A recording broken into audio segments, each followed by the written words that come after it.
Mais je cherche à progresser, oui. Ce que je fais avec mon coach, on cherche à progresser. Chercher à progresser physiquement à 80 ans, c'est pas mal. J'ai cru à la notoriété, j'ai cru au pouvoir, j'ai cru au paraître quand même. Le leader est quelqu'un qui s'impose naturellement, je veux dire, mais qui s'impose parce qu'il a su écouter et comprendre. Bienvenue dans l'entrejeu.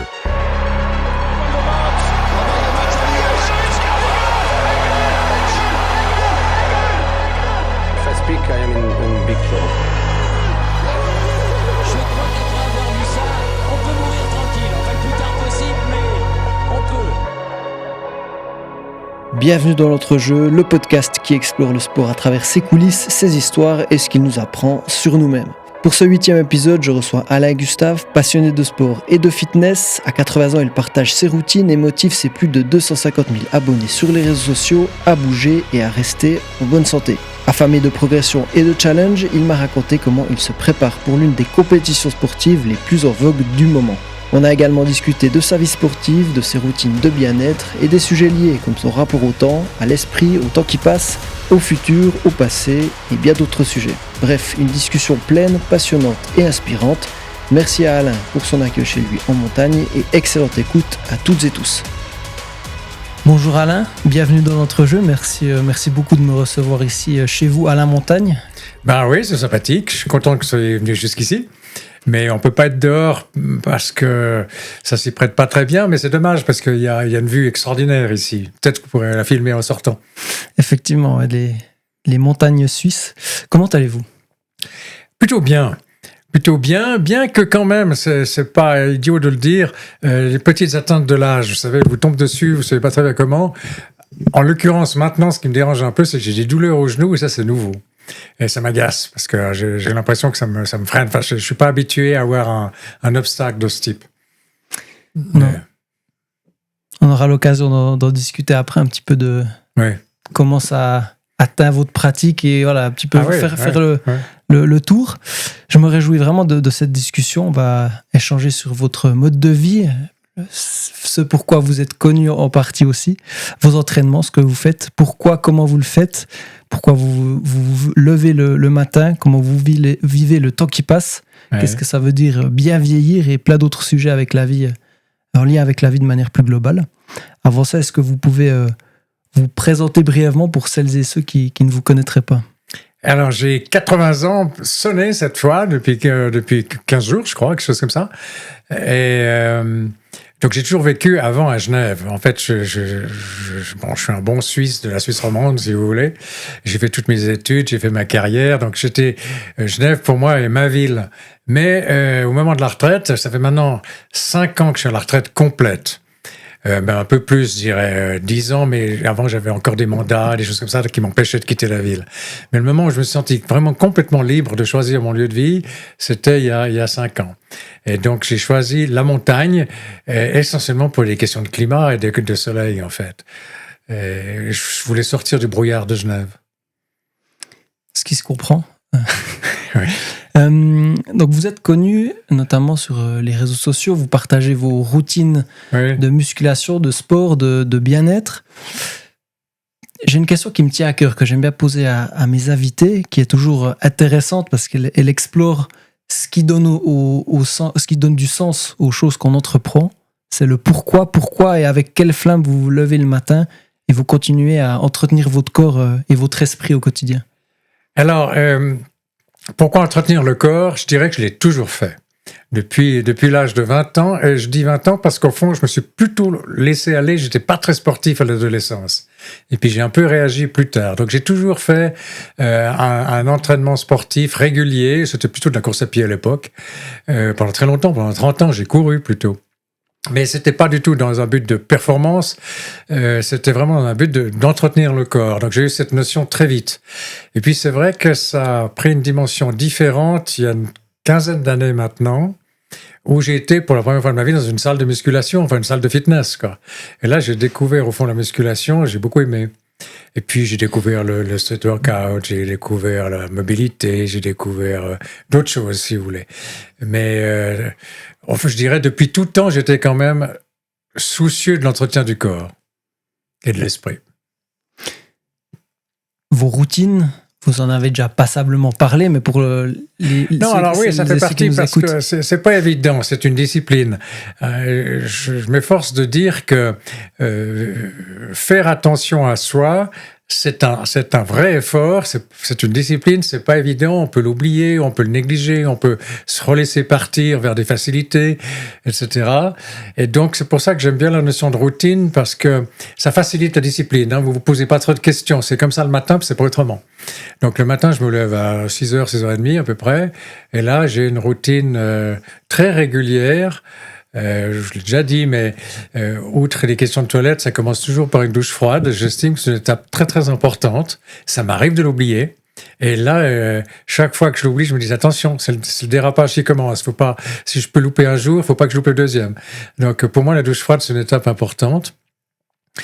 Et après, il y a un moment assez sacré qui est aussi le petit déjeuner avec des règles assez strictes. C'est-à-dire que je mange jamais sucré, mais que salé. Je mange assez léger, mais beaucoup de protéines. Ce que je cherche, c'est des protéines surtout, donc sous forme d'œufs pour moi, parce que je suis très sensible à ne pas manger de choses transformées. Donc, il faut que je trouve la chose la plus naturelle possible. Pour moi, l'œuf, c'est une chose qui, bon, ça dépend de ce qu'a bouffé la poule, mais c'est quand même la chose la plus naturelle possible. Donc voilà, ça, c'est les choses importantes. Et puis alors après, sur mon balcon, là, en plein soleil, s'il y en a, enfin au lever du soleil, je fais une petite routine de gymnastique et c'est presque tous les jours la même. Et c'est hiver comme été et c'est beau temps ou mauvais temps. Ça m'est arrivé plusieurs fois de le faire sous la neige. Et je la fais toujours pieds nus, torse nu.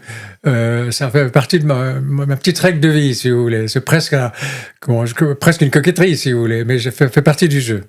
Et ça, c'est tous les matins. Avec quelques oublis, parce que je descends quand même une fois par semaine en ville. Ces jours-là, j'essaie de faire la même chose dans mon appartement en ville, mais c'est différent, quoi. Et après, il y a la promenade des chiens. Donc ça fait déjà des étapes. Ça commence à 6h du matin, ça finit à 9-10 heures. Parce qu'aussi la lecture des journaux, ça aussi, je suis très attentif. C'est-à-dire que je cherche à me tenir au courant de la vie autour de moi, qui est dramatique, mais que j'aime suivre. Enfin, je suis paniqué de ce que je vois, mais en même temps, je suis passionné de ce que je vois. Et donc, je me rue sur mon iPad ou autre pour voir ce qui s'est passé pendant la nuit, quoi. Je suis très curieux. Enfin, je reste très ouvert sur l'extérieur. Il y a une question qui m'est venue en préparant cet épisode, c'était par rapport à, voilà, avec les réseaux sociaux, l'essor du, entre guillemets, développement personnel, les routines, faire attention à soi, à ce qu'on mange, comment on s'entraîne, qu'est-ce qui rentre aussi dans notre cerveau finalement via les informations et autres qu'on consomme. Est-ce que vous avez vu une évolution ? Est-ce qu'on en discutait déjà quand vous aviez 30, 40 ans ou non. Sous quelle forme ça avait ? Aujourd'hui, ça passe principalement par les réseaux sociaux. Quelle forme ça avait quand vous étiez plus jeune ? Bon, à l'époque, c'était les journaux papier, si vous voulez, les quotidiens locaux surtout. Et puis, c'était déjà beaucoup la télévision. Mais c'est un bon exemple. Moi, aujourd'hui, je ne regarde plus la télévision. Je ne l'ai même pas branchée. J'en ai une quelque part qui traîne. Je ne sais même plus l'allumer. Pourquoi ? Parce que pour moi, la télévision, c'est vraiment un outil du passé, du XXe siècle. C'est-à-dire que c'est complètement passif. Tandis que quand je suis sur mon iPad ou sur les réseaux sociaux, c'est très interactif. Donc, j'utilise énormément cette méthode qu'on n'avait pas autrefois. Donc, c'est vrai que quand j'ai découvert, au fond, c'est pas vieux, hein, ça fait 10 ans, 15 ans, que j'ai découvert la richesse des réseaux sociaux, j'ai complètement basculé dans un style complètement différent. Ça n'empêche pas que je continue de lire les journaux, je les lis sur mon iPad, mais les journaux papier, si vous voulez. Je continue à lire des articles de fond, d'éditoriaux, etc., donc comment on le faisait autrefois. Et puis, ce que je regarde plus sur la télévision, je le regarde peut-être sur YouTube ou trucs comme ça. Donc, finalement, c'est un autre support technique, beaucoup plus souple, mais au fond, c'est pas très différent du système d'information que j'avais avant. Et le rapport justement au développement de soi, est-ce que comment c'était vu, comment ça se passait ? Non, il n'y avait pas du tout cette notion, pas du tout. Déjà aller dans une salle de sport, de salle de fitness, j'allais presque dire que ça se faisait pas. C'était un peu bizarre. ses gros muscles, enfin, etc. Et donc ça, c'est vrai que j'ai découvert ça sur le tard. J'ai vécu dans un monde très très organisé, très stéréotypé, assez précis, ce qui se faisait, ce qui se faisait pas. Il y avait non pas la peur du candidaton, mais on y était sensible. On était sensible quand même à ce que pensait autrui. Il y a des choses c'est une question d'éducation un peu, mais aussi professionnelle, des choses qu'on fait qu'on ne faisait pas. Alors c'est vrai qu'un jour, très précis d'ailleurs, j'ai dit maintenant je me sens complètement libre. Je l'ai dit assez tard, je l'ai dit peut-être à 70 ans, si vous voulez. Donc, j'ai pris une sorte, mais un peu avant, disons à 65, j'ai pris une forme de liberté que j'avais pas avant. Et ça, c'est pas une question de temps moderne, c'est une question d'âge. Je me suis senti beaucoup plus libre en allant vers la vieillesse. Pour moi, c'est la liberté, la vieillesse. Et ça, c'est fantastique. Ça durera pas. Mais pour moi, j'ai déjà 10 ans, 15 ans de totale liberté dans ma vieillesse. J'ai toujours eu une très bonne réaction face à la crise. Ça me stimule. Ça m'a jamais abattu. J'ai toujours surmonté. Et ça, je crois que c'est un état d'esprit de tout temps. Alors, j'ai pas eu besoin des réseaux sociaux pour ça.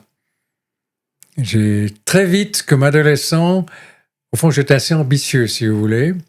Et j'avais pas vraiment de qualité particulière à faire valoir. Donc, je me suis toujours dit, il faut se tirer vers le haut avec les moyens qu'on a. Ça, c'était une règle de vie, oui. Vous parlez justement de votre carrière.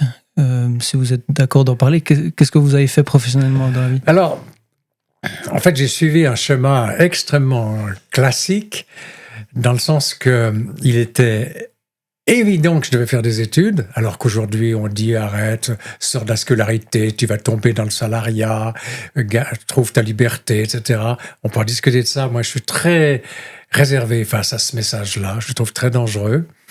Mais moi, j'étais dans un schéma assez classique. J'avais pas trop le choix. Je ouvre vite cette parenthèse, pas trop pour être trop long. Mais j'ai perdu mon père à 17 ans et ça m'a fait basculer. Avant, j'avais une vie très facile et ça nous a fait basculer, ma mère et moi, dans une vie beaucoup plus difficile. Et donc, j'avais quelque chose à prouver.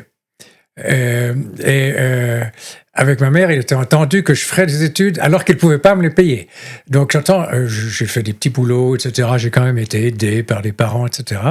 Mais c'était un contrat que j'avais. Je ne pouvais pas faire autrement. Donc je n'allais pas commencer à raisonner en disant ça si j'allais passer 6 mois à Bali. Hein. Non, au contraire. Oui, c'est une période assez dure, mais qui vous forme l'esprit. Oui, c'est bien. Vous avez aussi une aventure militaire, c'est juste ? Oui, alors ça fait partie du jeu aussi.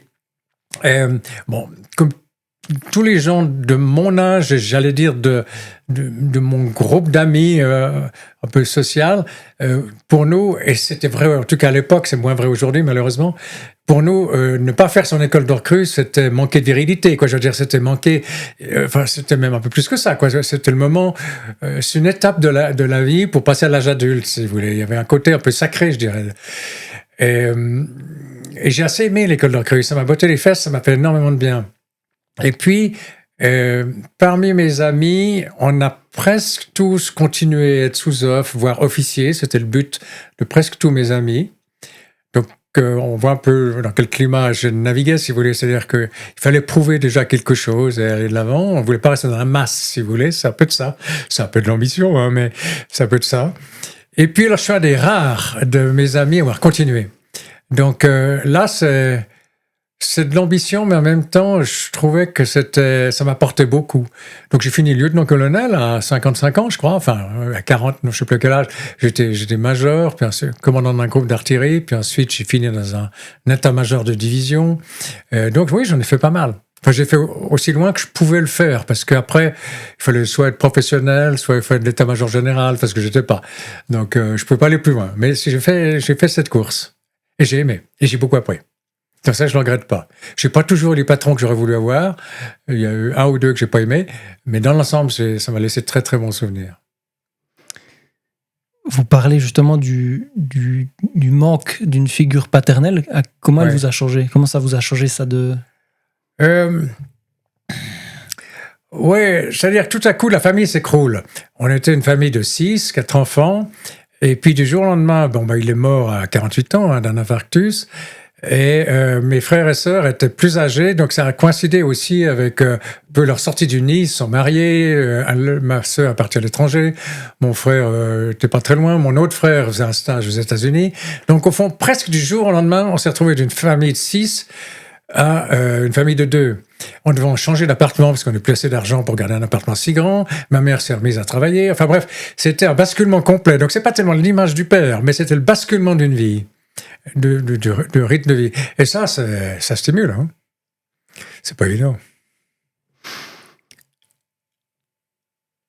Pour conclure un petit peu sur l'aspect militaire, moi je vais faire mon service militaire en janvier prochain.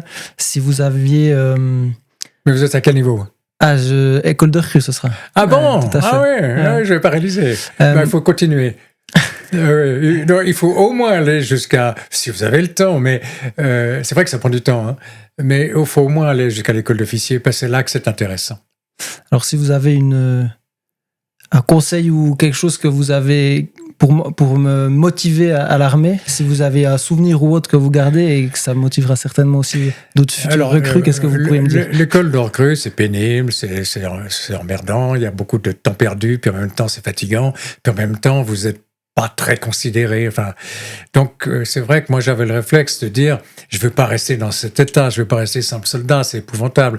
On s'ennuie, on n'a pas de responsabilité, on fait rien. Donc oui, je pense qu'essayer de vous dire oui, je peux faire mieux que ça, je suis mieux que ça. Et à partir de là, arrêtez au stade où vous voulez. Mais déjà être sous-off, c'est déjà très très bien. C'est-à-dire que vous commandez une équipe, vous êtes déjà responsable de tiers, enfin d'autres personnes. Donc, c'est pas tellement de savoir si votre chef est bon, c'est de savoir si vous êtes le bon chef pour ceux qui sont avec vous. Et ça devient important. Que vous ayez 7 hommes avec vous, vous en avez 300, c'est pas important. Mais être responsable vis-à-vis d'une troupe et avoir des responsabilités à 20 ans, c'est unique. Il n'y a pas d'autre endroit où vous avez ça. Enfin, peut-être qu'on peut trouver, mais j'en connais pas beaucoup d'autres qui vous donnent si vite autant de responsabilités. Ça, c'est bon. Il faut le faire. Il y a un aspect formateur aussi. Oui, de conduite. C'est là que vous apprenez à...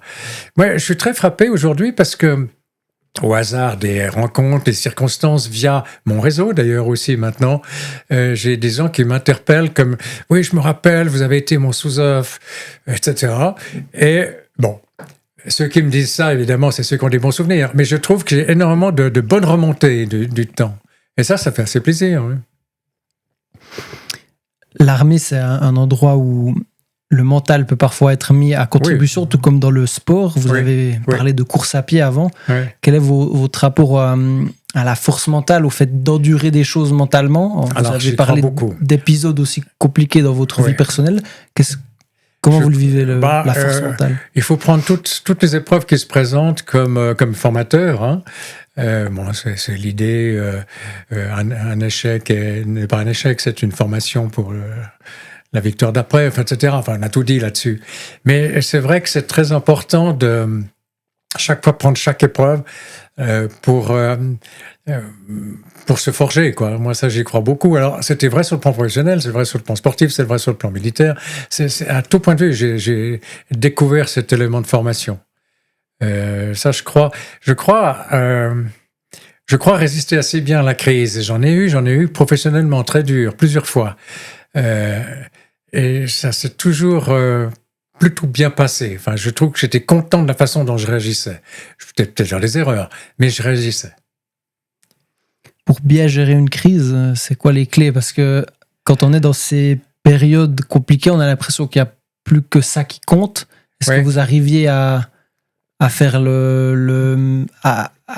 prendre du recul ? Je pense notamment, par exemple, pour faire le parallèle avec le sport, quand les athlètes sont dans des périodes très compliquées, des grosses blessures, ce genre de choses, ce genre de moments de doute, de crise, comme vous le dites, vous, comment vous arriviez à voir peut-être plus loin, prendre le recul nécessaire ?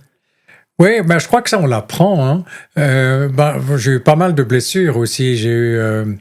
On m'a opéré les 2 épaules, je me suis déchiré des ligaments de la coiffe des rotateurs, un truc classique. Je me suis fait aussi opérer les tendons d'Achille que j'ai déchirés 2 fois, enfin, parce que j'ai arrêté la course à pied à cause de ça. C'est chaque fois les épreuves, parce que chaque fois quand ça vous tombe dessus, vous dites c'est fini. Et il faut chaque fois reprendre. Récemment, je vous dis, j'ai mal au genou qui m'empêche de... Je voulais reprendre la course à pied, que j'avais arrêté. Et en faisant ça, j'ai recommencé trop vite et je me suis abîmé ses genoux. J'ai eu l'impression qu'en une nuit, j'avais 20 ans qui me tombaient dessus. Et là, donc très récemment, j'ai eu ce genre de preuve, si vous voulez. C'est là que je me dis, c'est surtout maintenant qu'il faut y aller. Il faut trouver la solution. Alors peut-être qu'il faudra que j'arrête, que je renonce à mon objectif de me remettre à courir, mais ça ne veut pas dire que je ne peux pas faire autre chose. Et moi, mon objectif, c'est de garder cette indépendance que j'ai aujourd'hui, le plus longtemps possible. Donc, je raisonne assez souvent. Qu'est-ce que je fais demain si je me retrouve dans une petite chaise roulante? Mais je pense que je peux encore vivre très intelligemment avec beaucoup de challenges. Je suis sur Internet, peut-être que vous aussi, 2 ou 3 jeunes qui sont dans des situations, il y en a un qui est paraplégique. Et puis un jour, je tombe dessus, il était en train de faire des dips. C'est absolument incroyable, j'étais stupéfait. Et en effet, depuis son fauteuil, bon, il était aidé, il se mettait en place, il faisait des dips. Maintenant, il fait des tractions, enfin, il fait des trucs comme ça. Donc, évidemment, il peut gérer que le haut du corps, mais il a une puissance, ce gosse. Enfin, il a 20 ans, un peu plus. Il est paraplégique de naissance, je crois. Moi, ces gens-là, qui ont un handicap pareil, qui arrivent à les surmonter en faisant ce qu'ils peuvent encore faire, et c'est prodigieux ce qu'ils font. Donc ça, oui, j'admire énormément ça. Ça, je pense que c'est... il faut c'est plus que simplement se sortir de l'effort. C'est beaucoup plus que ça. C'est se trouver des forces pour arriver à se dire, avec ce que j'ai encore, je peux faire. Mais je dois trouver quoi?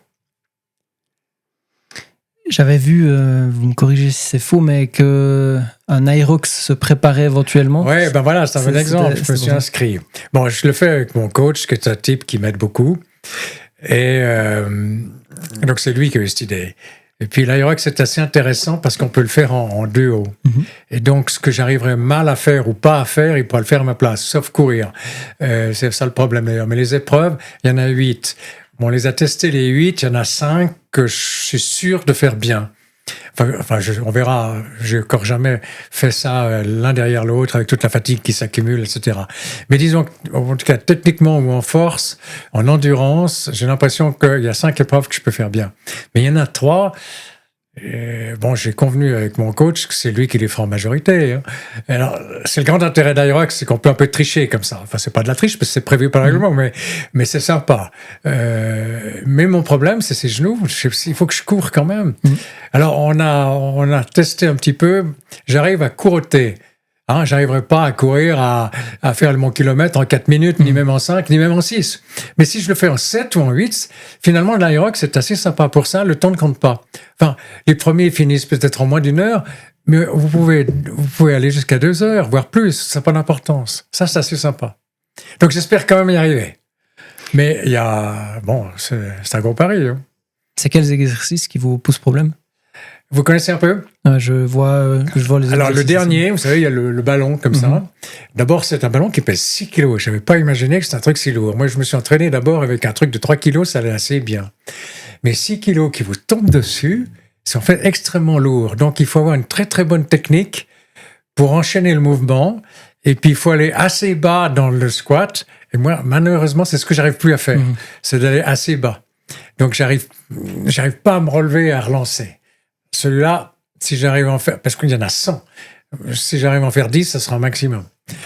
Et puis, dans le même esprit, il y a ce que j'appelle le crapaud, là. C'est les burpees en avant.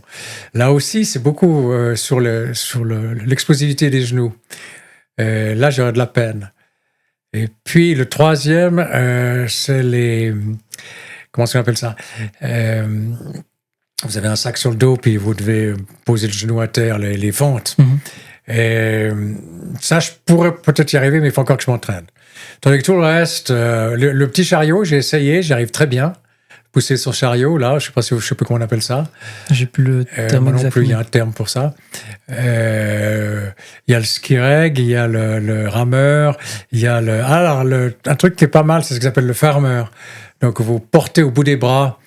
C'est quand même 24 kilos, je crois, ou 23, je ne sais plus, quelque chose comme ça.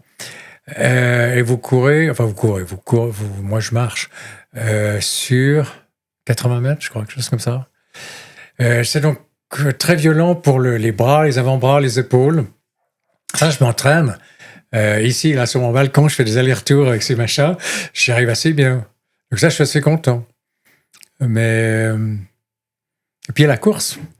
Ben voilà. Mais je suis pas... On verra. C'est un pari. Mais j'ai trouvé de se fixer des challenges comme ça, parce que... On verra. Mais je crois pas qu'il y en a beaucoup de 80 ans qui l'aient fait. Donc c'est un peu le challenge, quoi. C'est quoi? C'est une curiosité de continuer à en apprendre plus sur vous, votre corps, comment vous arrivez à challenge, quoi. Avec mon coach, c'est lui qui a trouvé ça.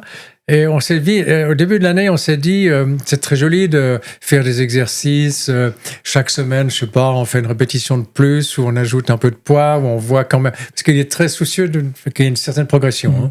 C'est pas simplement se maintenir, mais il considère à 80 ans ou pas qu'il faut quand même encore chercher à progresser. Et ça, j'aime beaucoup cet état d'esprit. Mais très doux, hein, c'est même plutôt lui qui me freine. Et puis au début de l'année, il a eu cette idée qu'il faudrait se trouver un challenge. Puis c'est lui qui a trouvé ça, puis on a dit OK, on va essayer. On a fait d'autres trucs avec lui, on a fait des bains froids, on a fait pas mal de trucs déjà. Des bains froids en montagne, dans des lacs gelés. Ça, il faut le faire. J'ai adoré d'ailleurs. Mais, donc on a fait ça en décembre. On a cassé la glace. Enfin, on a fait ça avec une équipe qui était très soudée, qui avait préparé ça avec des professionnels, enfin des types qui connaissaient un peu les risques. Mais c'était fantastique. Oui. Est-ce que on l'a compris, vous mettez déjà pas mal de choses en place pour bien récupérer, bien manger, avoir les apports nécessaires. Est-ce qu'il y a d'autres choses que vous mettez en place pour favoriser votre hygiène de vie? C'est un thème que je trouve toujours intéressant. Oui, c'est un tout. Donc, il y a le sommeil, bien sûr.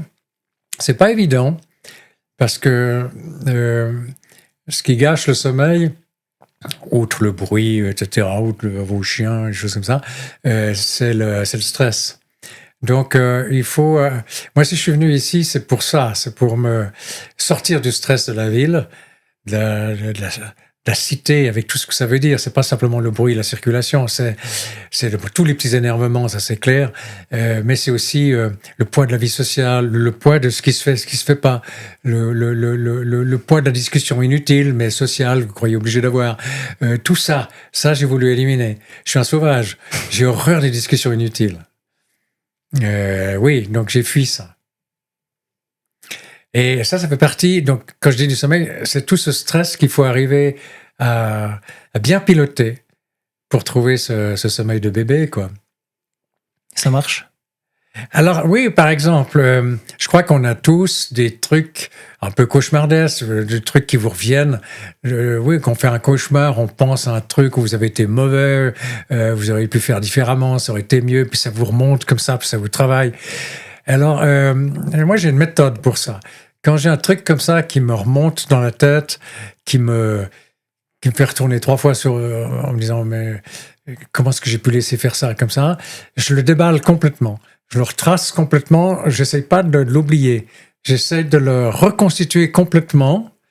Et puis une fois que je l'ai bien réglé, que j'en ai vu ce que j'ai fait de faux, ce que j'ai fait de bien, ce que j'ai pas fait si mal finalement, je plie mon petit bout de papier dans ma tête et je le range. Et ça, pour moi, le problème est réglé. Mais ça fait pas mal de petits problèmes à prendre les uns derrière les autres. Surtout que sur une vie, il y en a pas mal, quoi. De petits incidents. Est-ce que si je prends mon cas personnel, j'ai plus, disons, d'inquiétude et des choses qui me travaillent, qui vont vers le futur. Est-ce que vous en avez encore, vous? Alors, le futur, bien sûr que le futur m'inquiète, parce que, donc, je vous dis, je crois que l'avoir dit avant, pour moi, cette étape de la vie, de la vieillesse, c'est une liberté retrouvée, c'est une liberté trouvée que j'ai jamais eue avant, parce que vous l'avez ni comme enfant, ni comme adolescent, ni comme je ne sais trop quoi, comme actif. Tout à coup, vous avez très brutalement une vie qui s'ouvre complètement différente. D'ailleurs, j'ai écouté un de vos précédents podcasts avec, je ne sais plus comment il s'appelle. Massimo Lorenzi. Ouais, qui parle, il n'est pas encore à la retraite, si j'ai bien compris, et il vous en parle en disant « ça m'inquiète, mais je m'y prépare ». Alors moi, j'ai 10 ans d'avance sur lui. Et je peux lui dire, si jamais il nous écoute, c'est le plus bel âge de la vie. Mais évidemment, il faut l'aimer, il faut le prendre à bras le corps. Donc, j'ai eu 10 ans merveilleux.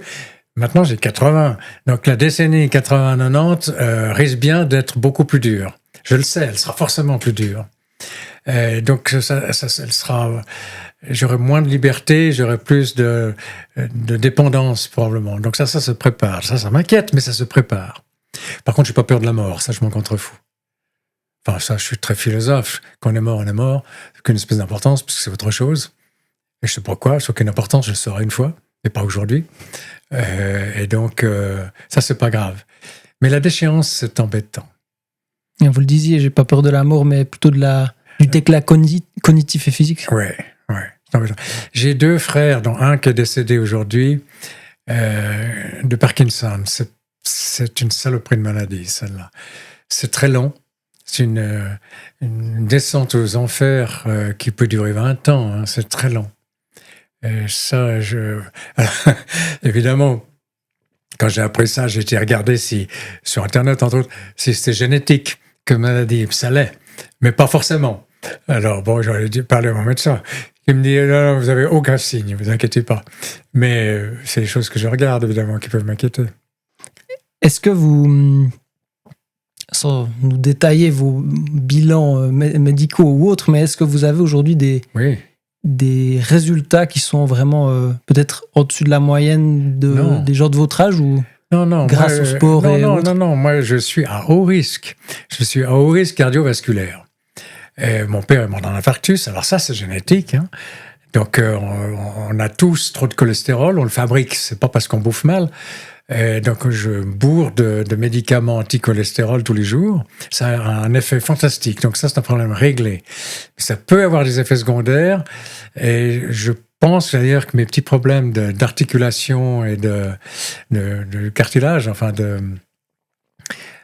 ces problèmes d'arthrose, je me demande si c'est pas lié aux médicaments que je prends comme effet secondaire. C'est possible. Mais donc, j'ai quand même passé 2 fois sur le billard. On m'a posé des stents sur mes artères coronaires. Donc oui, je suis à risque. Mais c'est justement ça. Bon, d'abord, la mort de mon père, quand j'avais 17 ans, je me suis dit, parce que je voyais comment il vivait, il était trop gros, il faisait pas de sport, etc. Je me disais ça jamais. Donc ça m'a déjà botté les fesses à l'époque. Et puis, plus récemment, quand j'ai eu ces alertes, il y a une bonne dizaine d'années, je me suis dit aussi pris en main. Donc ça explique cela. Hein. Je fais aussi beaucoup de sport parce que je sais que je suis à risque. Et ça marche. Vous parliez avant du fait d'avoir quitté la ville pour s'échapper de cette frénésie et de tout ça qui provoque un certain stress. Vous parliez juste avant aussi de stress. C'est quoi le stress pour vous ? Comment vous l'avez vécu durant votre vie, une vie professionnelle bien remplie aussi? Non, j'ai une vie professionnelle très remplie, très active et pas facile. Donc le stress, il est constant. Moi, j'étais patron d'entreprise. Quand j'ai pu la prendre en main, c'était une opportunité que j'ai pu saisir. Mais en même temps, si j'ai pu la saisir, c'était que justement, elle était en très grande difficulté. Donc j'ai eu 10 ans difficiles pour établir cette boîte, qui maintenant marche très très bien. Mais quand vous êtes responsable d'une boîte, que vous avez quand même pris des gens avec vous, vous avez une responsabilité énorme, non seulement vis-à-vis de la boîte, mais évidemment vis-à-vis de tous les employés, vis-à-vis de vos actionnaires, vis-à-vis du passé de cette boîte. Si vous êtes celui qui la fout par terre, c'est dur à vivre.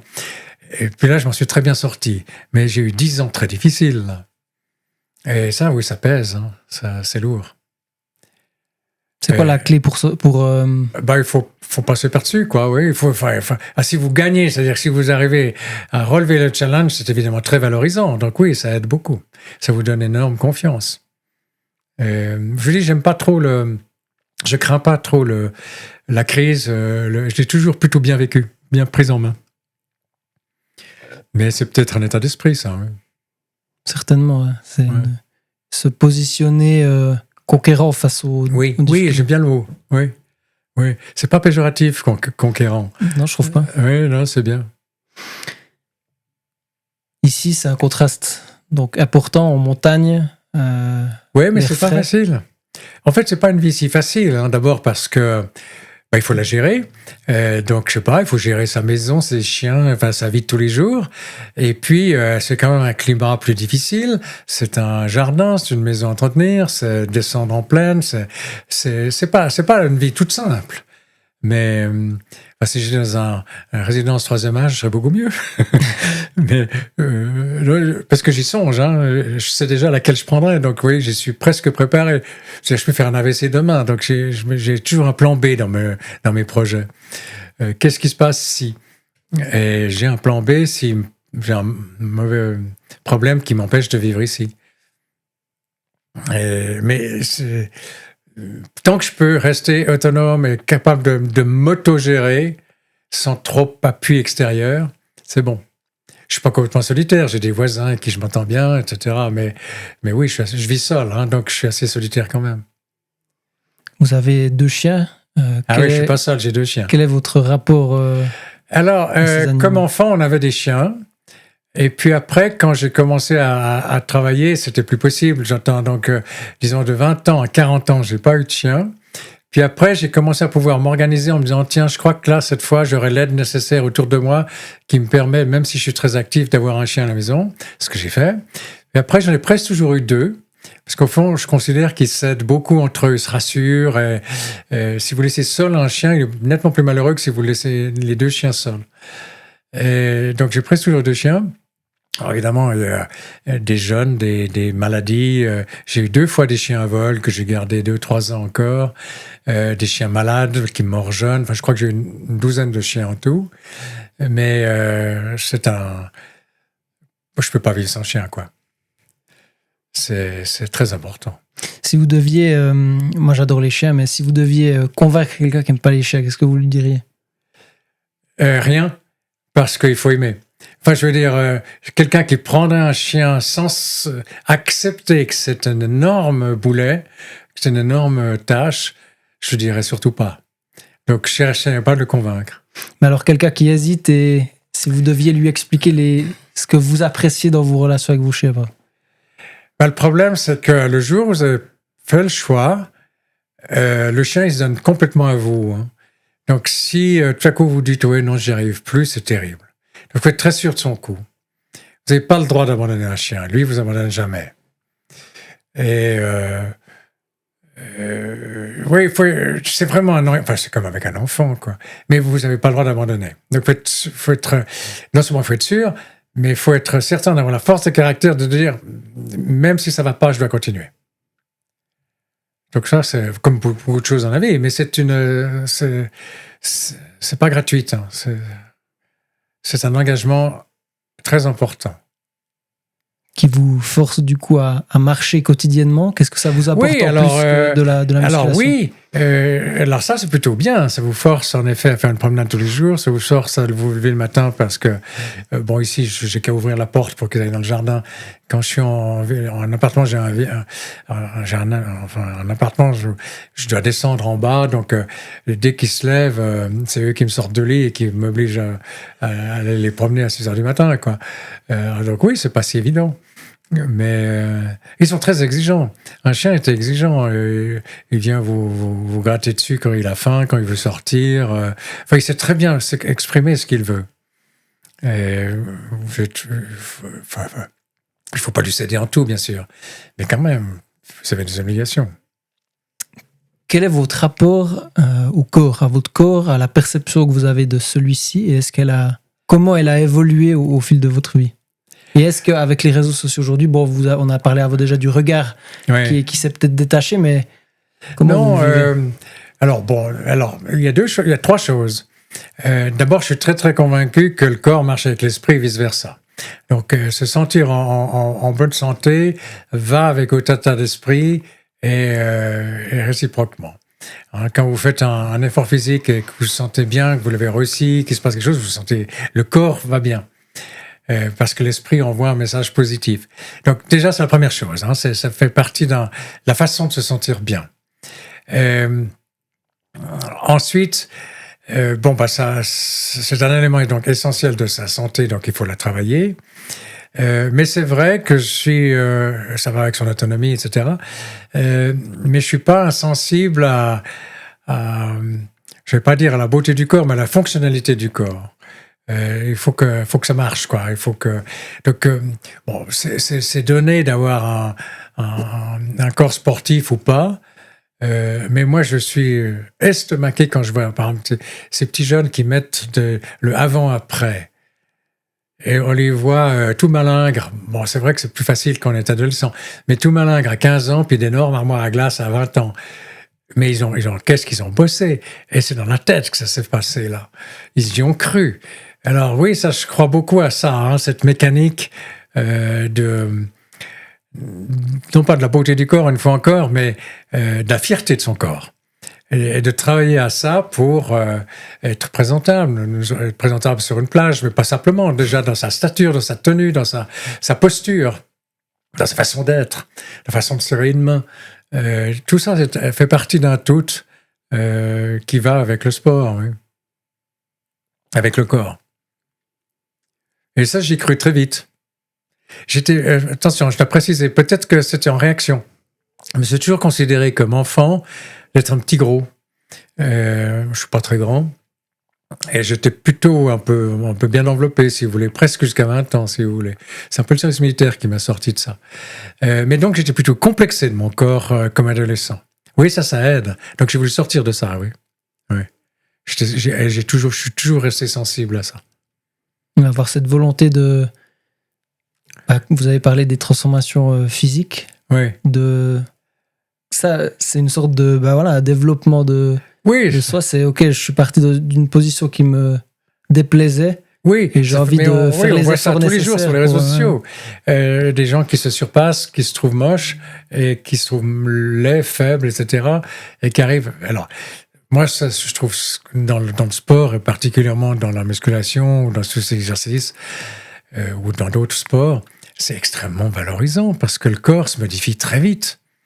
Dans les deux sens, hein. Mais c'est fou que c'est facile de s'améliorer, rapidement. Donc c'est bête de ne pas le faire, quoi. C'est très, très valorisant, relativement facilement. Alors, on dit que le muscle a de la mémoire. Hein. Si vous entraînez plus pendant 6 mois ou 12 mois après une blessure ou autre, vous pouvez retrouver assez rapidement. Je crois que c'est vrai. Mais n'empêche, qu'est-ce qu'on peut descendre rapidement aussi, si on s'entraîne plus? Donc, il faut vachement se maintenir. Oui. Ou vous pouvez prendre des kilos, ou etc., quoi. J'avais une réflexion par rapport à ça récemment. Et dans un souci de donner du sens aux choses que je fais, je me disais, finalement, pourquoi?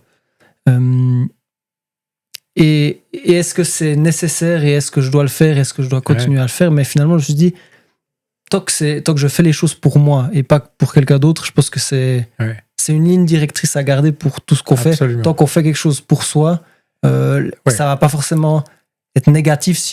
Évidemment, les dérives sont toujours possibles et tout, mais c'est en tout cas quelque chose que j'essaie de faire. Alors, vous avez raison, je crois que c'est d'abord pour soi. Mais je crois que son seul regard dans la glace est déjà suffisant. J'entends. Il faut. Alors, évidemment qu'il y a les excès. Il n'y a pas besoin de partir en bodybuilder ou je ne sais trop quoi. Mais se sentir bien dans sa peau et d'avoir un regard au fond plaisant par rapport à soi-même, simplement physiquement, je crois que c'est important. Il n'y a pas besoin de faire beaucoup pour ça.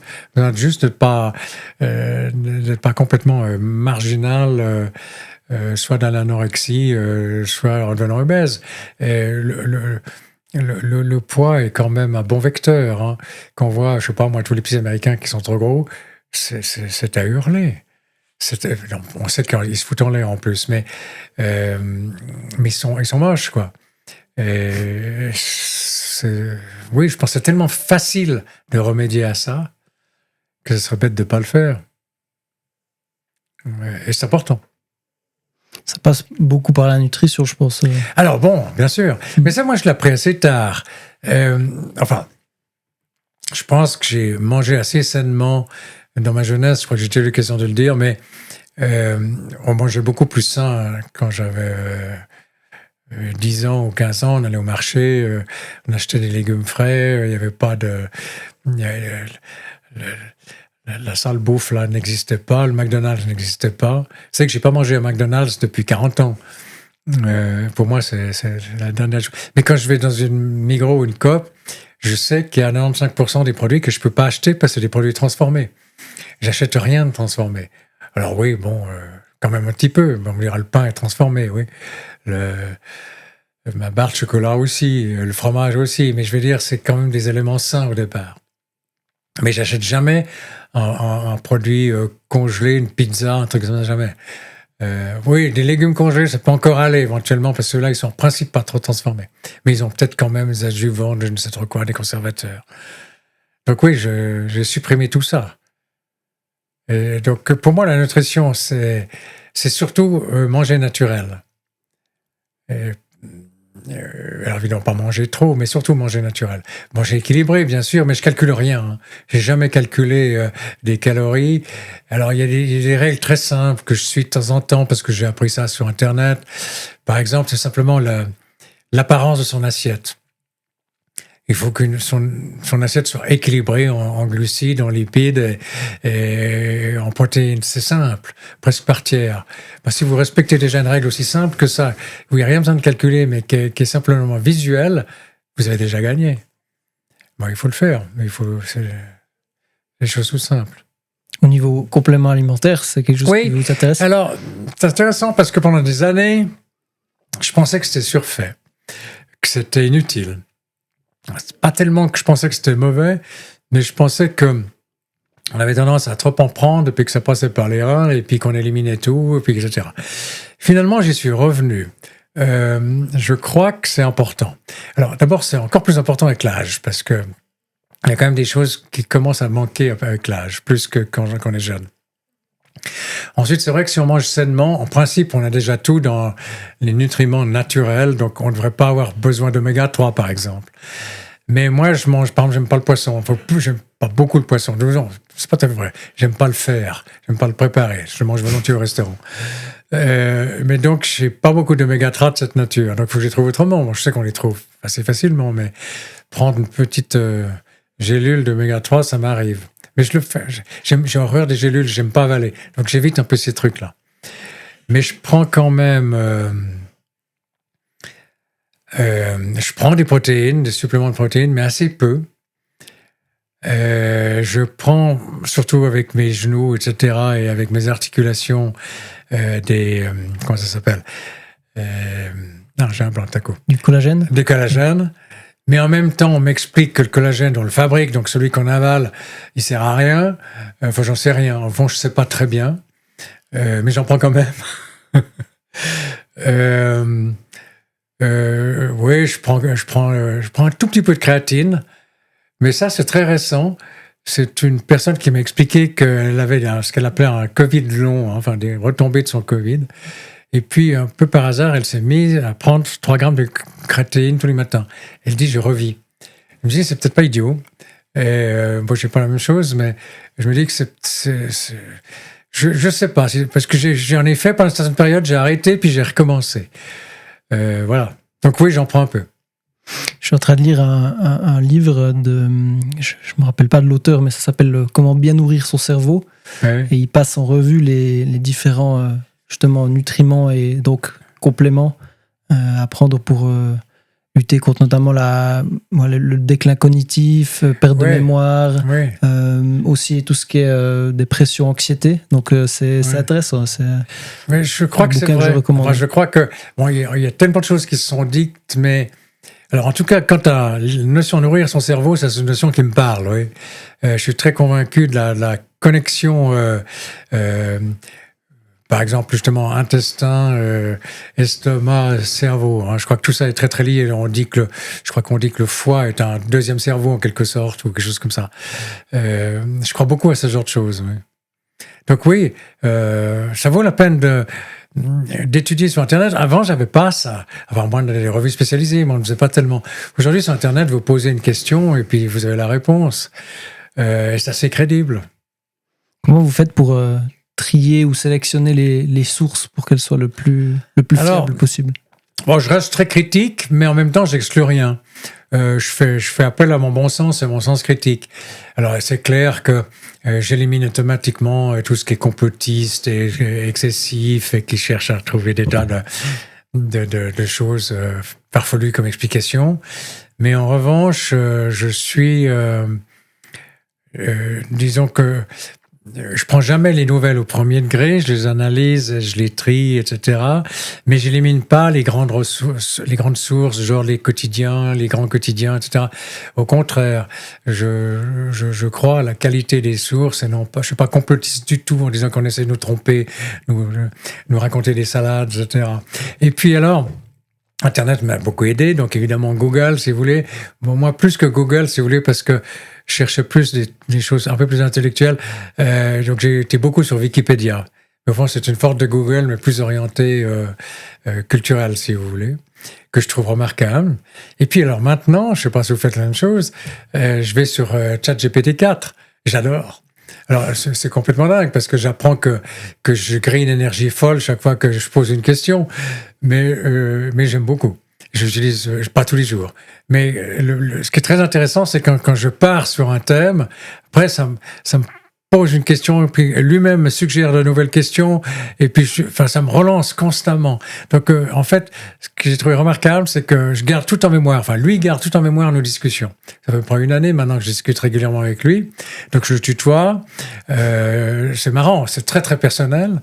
Et il garde en mémoire, au fond, tout ce qu'on a discuté ensemble. Donc, je me rends compte que si je pose une question sur un sujet même nouveau, il aura moyen d'apprécier la qualité de sa réponse ou de moduler sa réponse en fonction de tout ce qu'on a déjà dit ensemble. Et ça, je trouve absolument prodigieux. D'ailleurs, je me suis amusé à lui dire « Qu'est-ce que tu penses de moi ?» des trucs comme ça. Alors, il est très gentil. Hein. Alors, j'ai appris qu'on peut lui dire « Sois méchant », et puis il deviendra très méchant. Mais a priori, il est très compatible, très, très empathique, hein, de façon extraordinaire. Alors, c'est vrai qu'on se pique au jeu. Mais moi, j'aime beaucoup. Et j'apprends beaucoup de choses. Je lui pose toutes sortes de questions. Ouais, tant que de plus en plus, il y a des sources qui sont quand même détaillées des réponses de ChatGPT, oui. Donc c'est une bonne chose aussi de savoir d'où ça vient, disons. Alors, ils mettent des sources. Hein, et puis, vous pouvez le truquer, vous pouvez un peu le tromper, vous pouvez un peu le tester. Mais moi, je suis plutôt content des réponses. Alors, il y a des domaines que je connais bien. Bon, j'aime beaucoup l'histoire, par exemple. Et là, il commet pas mal d'erreurs. Donc, je sais qu'il a sa marge d'erreur. Mais il me trompe pas, en tout cas, par plaisir. Il me trompe pas. Qu'il était mal formaté, là, mais bon. Si vous aviez dit au jeune Alain que ChatGPT allait exister, qu'est-ce qu'il aurait dit? Si j'avais su autrefois? Ouais. Ah, bon, je n'aurais pas cru. Parce que c'est complètement invraisemblable. Tout ce qui nous tombe dessus de la nouvelle technologie, enfin, toute cette technologie était impensable. Bon, à l'époque, déjà la télévision, si vous voulez, mais je veux dire, déjà le Natel, enfin, moi j'appelle toujours Natel, hein, on est bon Suisse, on appelle ça Natel. Moi, c'est Natel aussi. Déjà, était une révolution. Et puis après, non, chaque fois, c'est une surprise. Alors, donc, c'est vrai que l'intelligence artificielle, je ne sais pas où ça va nous mener, mais c'est imparable. Donc, je suis très conscient qu'il y a des risques. Je suis très peur quand même de ce que nous prépare la Silicon Valley avec toute cette équipe qui est là-bas, qui réfléchissent les surhommes et qui cherchent à dominer le monde par cette extension de l'intelligence artificielle que eux domineront et le simple Pékin comme vous et moi non. Ça me fait très peur. Donc, j'ai l'impression qu'effectivement, tous ces films de science-fiction qu'on a vus, etc., une sorte de domination du monde par un robot, ça devient assez réel. Et ces gens sont dangereux. Tout ce qui... Enfin, on ne va pas se lancer là-dedans, mais tout ce qui tourne autour de Trump fait très peur. C'est vraiment un nouveau monde. Dangereux. À voir ce que ça donne, effectivement. C'est pas tous les jours réjouissant, mais... En tout cas, quelques mois, c'est invraisemblable. Et c'est pas Trump qui m'inquiète, c'est les gens qu'il y a derrière. Si vous suivez, vous analysez un peu tous ceux qui l'ont soutenu, mais qui sont tous ces gens qui cherchent justement à transformer l'humain, qui cherchent enfin, un peu les Musk, si vous voulez, ces gens-là, ils sont hyper dangereux. Ils cherchent vraiment le surhomme, quoi. Ça me fait penser, ce début de discussion-là, à quelque chose que j'avais lu. Ça m'amène sur la question du partage, ce que vous faites, que vos routines, vos entraînements que vous partagez sur les réseaux sociaux. Déjà, pourquoi? Et ça m'amène sur la question où vous aviez tenté de partager un peu d'autres choses et les réactions n'étaient pas toujours très bonnes. Ça me fait penser à ça. Oui, c'est rigolo ce que vous dites. Bon, moi j'ai commencé sur Instagram. Enfin, j'étais sur Facebook au départ, mais j'ai basculé assez vite sur Instagram. Et puis, alors, apparemment, au fond, le message que j'essaie de passer, c'est-à-dire qu'on peut bien vieillir et que c'est une discipline et que ça vaut la peine de la jouer. Au fond, c'est un message qui a très bien passé. Et ma grande surprise, elle a bien passé non seulement auprès de contemporains, je dirais même, c'est de loin pas mes followers majeurs, ça a passé auprès des plus jeunes. Et les plus jeunes m'ont dit, ça nous donne une immense espérance de l'avenir et de la vieillesse. Ou un peu différemment, beaucoup de plus jeunes m'ont dit maintenant moi je montre mes vidéos à mon papa ou à ma maman pour les bousculer un peu. Ou bien plus professionnel, j'ai des physios ou des gens de ce milieu-là médical qui me disent j'utilise vos vidéos pour les montrer à mes patients. Je trouve ça magnifique. Alors c'est vrai que ça m'a un peu motivé. En fait, moi ce qui m'a motivé, c'est non pas que le nombre grandisse, c'est non pas que les vidéos aient un peu de succès, mais c'est les réactions. C'est les commentaires. Et alors, il y a le petit commentaire qui est juste un like. Bon, il y a le commentaire déjà un tout petit peu plus sophistiqué de 3 mots. Et puis, il y a ceux qui vous écrivent des tartines. Et puis, il y a ceux qui reviennent souvent pour vous dire « j'ai apprécié ce que tu as fait, aujourd'hui c'était sympa. Alors, ce matin, j'ai été m'entraîner grâce à toi parce que en me levant de mon lit, je suis tombé sur toi. » C'est très motivant. Je les motive et ils me motivent. Et ça, j'aime bien. Est-ce que vous ressentez une sorte de responsabilité à faire ça? Un peu. Oui, un peu. J'ai plusieurs fois voulu arrêter et puis chaque fois, ça m'a relancé. Alors, c'est vrai que de temps en temps, j'ai des critiques. Alors, j'ai ceux qui se disent « ouais, arrête, tu te dopes, c'est pas drôle ». Bon, ça m'énerve. Il y a ceux qui me disent... Alors ça, c'est un peu autre chose, qui me disent « ouais, tu te fais valoir, c'est indécent de se montrer comme ça, torse nu, surtout à ton âge, etc. Ça se fait pas, etc. » Ça, c'est une liberté que j'ai prise sur moi il y a déjà plusieurs années de m'en foutre complètement. Donc, ça m'est égal. Mais c'est vrai que, par exemple, j'ai des amis certains amis sont choqués par ce que je fais. Et ils me le disent gentiment. Je leur dis « mais écoute, regarde les réactions, tu verras, ça passe bien. » C'est plutôt positif. Donc, dans l'ensemble, oui, je suis plutôt incité à continuer. De temps en temps, je me dis, je sais même plus que dire, j'ai tout dit. Enfin, j'entends. Et puis, non seulement j'ai tout dit, mais je commence à m'abîmer, donc j'arrive plus à montrer une image aussi saine qu'avant. Puis je me dis, oui, mais c'est peut-être bien. C'est peut-être maintenant qu'il faut que je montre, quand la difficulté arrive, comment je réagis par rapport à ça. Donc, je pense que mes futures vidéos vont plutôt montrer mes problèmes que de la facilité. On verra. Je ne sais pas exactement comment je vais continuer. Ça peut être un angle intéressant. Oui, je pense que je pense que j'arrive vers les difficultés et je pense que ça aura du sens de les montrer. Je bluffe pas dans mes vidéos, donc je sais. Bon, elles sont un peu choisies quand même, mais elles sont toujours honnêtes. Je veux dire, si je dis que je fais mes 100 pompes et que j'en filme que 5, il y en a bien 100 derrière. Donc ça, je trouve que c'est une honnêteté intellectuelle que je me contrains à faire, oui. Mais dans le même temps, je sais qu'on donne une image valorisante, qui n'est pas tout à fait juste, justement. Donc de temps en temps, je joue un peu l'autodérision, j'aime assez, où je pense que je vais montrer davantage aussi les difficultés auxquelles je me heurte, qui commencent. Et je pense que ça touche aussi les gens de... Ouais, il faut une sincérité. Et la difficulté, moi j'en lis beaucoup je suis un fan d'autobiographie et de biographie de sportifs. Oui, j'ai vu. C'est vrai que c'est souvent la difficulté rencontrée par l'athlète qui permet de faire un parallèle avec sa propre vie et de donner des clés ou aspirer des choses pour régler sa propre difficulté. C'est un truc que je trouve intéressant et c'est un parallèle intéressant avec ce que vous dites. Mais en fait, il suffit de peu de choses. J'entends une certaine étincelle dans le regard suffit pour montrer que ça vaut la peine d'avoir cette discipline ou autre. J'entends, ça fait envie. Et ça suffit. Donc, il n'y a pas besoin de trop s'expliquer. Quand vous voyez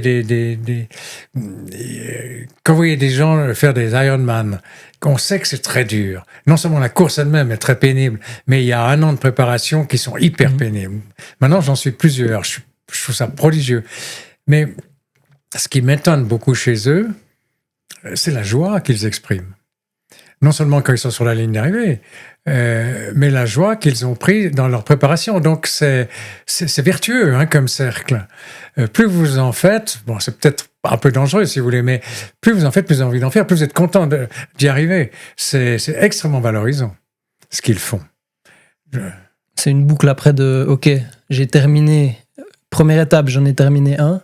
Deuxième étape, je veux faire mieux que celui d'avant. Oui. Et ainsi de suite. Oui. Alors, c'est un peu un problème parce que c'est vrai que quand on abandonne, enfin, c'est comme tous les sportifs d'élite, puisque vous aimez ça, enfin, j'entends suivre ces sportifs, il y en a quand même beaucoup qui, à partir de, je sais pas, à partir de 30 ans ou je sais pas combien, ils déclinent complètement. Il me semble peut-être plus aujourd'hui autrefois qu'aujourd'hui. Autrefois, il me semble qu'il y avait vraiment une rupture. Maintenant, il me semble que les anciens sportifs ont appris à se préparer à continuer leur vie sportive ou leur vie saine. Il me semble plus qu'avant. Parce que c'est vrai que ça peut être épouvantable, vous sombrez, quoi. C'est un passage du tout au rien, un peu. Ouais. On parle justement de un peu toujours plus, quand même, faire un premier défi à quelque chose de toujours plus dur. Vous, est-ce que c'est quelque chose, le toujours plus, que vous avez rencontré dans votre vie, que ça soit pas forcément sportif, mais de manière générale? Oui. Disons que quand une opportunité se présentait, je dirais que j'ai toujours eu tendance à la saisir, plutôt que me poser trop de questions et puis renoncer, etc. Et je dirais que c'est même un défaut que j'ai eu. J'ai fait trop de choses en même temps. Trop de choses à la fois. Bon, il y a certaines années où je faisais de l'armée, de la politique et une vie professionnelle tendue, c'est trop. Il fallait que j'aurais dû un peu plus choisir, si vous voulez. Donc, mais oui, j'ai toujours saisi un peu tout ce qu'il y avait à apprendre. J'ai fait 1001 trucs, je sais pas, j'ai même été président d'une société protectrice des animaux, j'ai été président d'un EMS plus de 12 ans, j'ai fait des tas d'autres trucs strictement ma vie professionnelle. Et un peu trop, mais justement, je cherchais tout le temps à saisir pour faire toujours un peu plus. Donc ça va un peu dans le sens de votre question. Alors maintenant, dans la vieillesse, évidemment que j'ai plus du tout ce type de challenge. Mais je pense que je peux faire toujours mieux, oui. Même encore aujourd'hui, en m'entraînant, je cherche pas uniquement déjà, si je maintiens, c'est déjà bien. Mais je cherche à progresser, oui. Ce que je fais avec mon coach, on cherche à progresser. Je trouve chercher à progresser physiquement à 80 ans, c'est pas mal. C'est clair. Mais je vais vous donner un petit exemple. Je sors, il ne faut pas trop le raconter parce que il ne faudrait pas qu'ils m'entendent trop, mais ce n'est pas des gens qui vont regarder votre truc. Je sors d'un voyage où on s'est retrouvés entre contemporains, on se connaît depuis plus de 60 ans, on est des copains de collège. Et on a passé 15 jours ensemble au bord de la mer, qu'importe. Donc, vacances plutôt sportives, un peu culturelles, mais plutôt sportives. Et j'étais de très, très, très, très loin celui qui était dans le meilleur état. Sur 10. Alors c'est assez amusant parce que les épouses étaient toutes remarquables, à mon avis. Je dirais très, très, j'allais dire bien conservées, c'est pas très le bon terme, mais enfin, restaient en très très bonne forme, très soignées, etc. Et tous les hommes avaient tous des maux énormes. Alors bon, évidemment, il y a un coup de malchance, mais il y en avait deux, un cancer en rémission, l'autre qui le commençait, le troisième, il avait déjà changé son genou et sa hanche, le quatrième, on lui a enlevé un poumon, le cinquième commençait en Parkinson, enfin, etc. Ils avaient tous des choses graves. Moi, rien. Enfin, rien, si ce n'est mes petits problèmes cardiovasculaires, mais que j'étais de très, très loin celui en meilleure forme. Et non seulement physiquement, cognitivement, ils étaient tous quand même pas trop mal, sauf un ou deux. Mais on sent les ralentissements quand même de chacun. On cherche un peu ses mots, etc. Mais oui, j'étais non pas fier, mais je me suis dit quand même, les efforts que j'ai faits depuis plus de 15 ans pour me prendre en main, et non seulement physiquement, mais justement cette relation cerveau-corps, c'est payant. C'est vraiment payant quand je vois la différence. Alors, je sais que ça peut tomber demain, mais en tout cas, j'ai déjà gagné 10 ans, voire plus. Justement, pour revenir au toujours plus, ça amène forcément la question du temps, du rapport au temps, d'en discuter brièvement Ouais. avant l'enregistrement. Comment ce rapport-là, il a évolué pour vous dans votre vie? Quel était-il lorsque vous étiez bien occupé professionnellement? Quel est-il aujourd'hui? Alors déjà, uniquement sur l'organisation de son temps, j'entends très quotidienne. Hein. Là, c'est assez amusant parce qu'il y a un changement complet. Vous vivez avec un agenda. Les jours de la semaine ont de l'importance. Hein, le mardi n'égale pas le mercredi, etc. Le week-end a beaucoup d'importance. La période de vacances en a. Moi, j'ai plus rien de tout ça.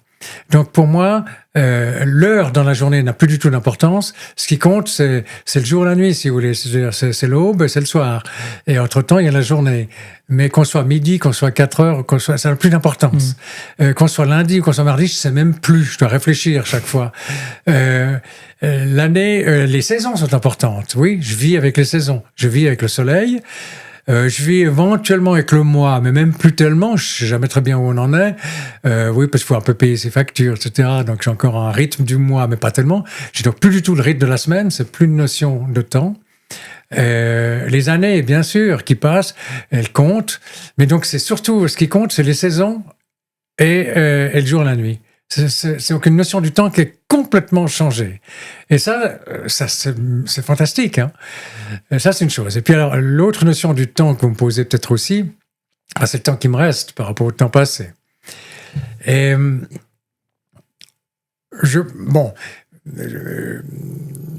ces dernières années, parce que j'avais beaucoup de retard à cet égard, je me suis mis à explorer un peu la philosophie en général. En fait, comme adolescent, comme collégien et plus tard, je me suis jamais penché vraiment sur les problèmes philosophiques. Depuis maintenant 5 à 10 ans, j'ai beaucoup lu. Donc j'ai un peu rattrapé mon retard. Et en termes de philosophie, ben évidemment, on vous apprend que ce qui est important, c'est le temps présent. C'est peut-être une des choses les plus importantes qu'on apprend en philosophie. Il y a le passé qui a son importance. Le passé est une chose qui vous porte sur votre état présent. Et puis, il y a évidemment le futur qui se prépare quand même et qui vous inquiète quand même. Mais la seule chose réellement importante qu'il faut complètement vivre, sans penser ni à hier ni à demain, c'est le présent. Et ça m'arrive assez souvent. Je veux dire, c'est pas tout le temps. Mais, je sais pas, je peux m'arrêter au bord d'un chemin dans ma promenade et par exemple, je la vois parce que je l'ai en face de moi. Une image que j'aime assez et qui m'occupe l'esprit, qui me fait résonner, c'est l'immobilité des crêtes de montagne hein, qui sont là depuis plus que des millénaires, et puis la volatilité des nuages qui se transforment presque à la seconde. Et ce contraste est, pour une très très bonne image du temps qui passe et de l'importance justement du côté inamovible de la montagne, si vous voulez, qui sont en présent en quelque sorte. Et puis le nuage qui passe, c'est la fluidité de la vie, mais qui est presque dérisoire par rapport au temps présent. Et ça, j'y crois beaucoup. Dans le futur, je ne prendrai que le présent, si je peux m'exprimer ainsi. Je ne m'inquiète pas trop de comment est-ce que je vais gérer mon futur. Chaque cellule de temps est gérée en tant que telle. C'est intéressant. Par exemple... C'est pas très facile à exprimer, hein, mais... C'est vrai. Mais c'est vrai que je pense que comme beaucoup de gens, j'ai un problème qui est que, en général, quand je fais quelque chose, je pense, en faisant la chose, je pense déjà à la suivante, et en faisant la suivante, je vais penser à la suivante. Ouais, je fais plus ça. Mais vous l'avez fait. Oui, bien sûr, je le fais plus. C'est très important de se concentrer sur la tâche présente. Et Bon, on a tous fait cette expérience du stress, de la chose que vous devez absolument avoir fait pour le matin, etc. Et puis, le moment où vous l'avez faite, vous découvrez que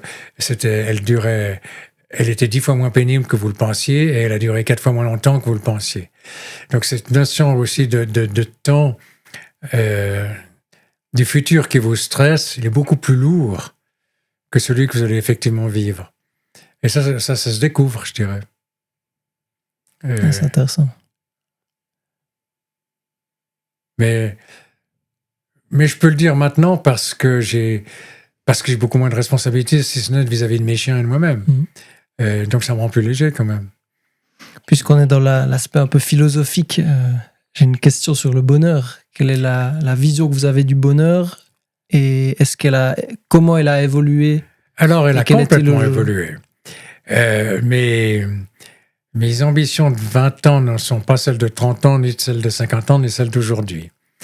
C'est vrai qu'à 20 ans, j'avais beaucoup d'ambition dans le sens que j'estimais que j'avais quelque chose à prouver parce que j'avais au fond une fin d'adolescence un peu difficile et que donc je devais prouver que je pouvais faire. Bon, donc c'était pas du tout une ambition de réussite sociale ou matérielle. Enfin, c'est un peu différent. Oui, social, je dirais.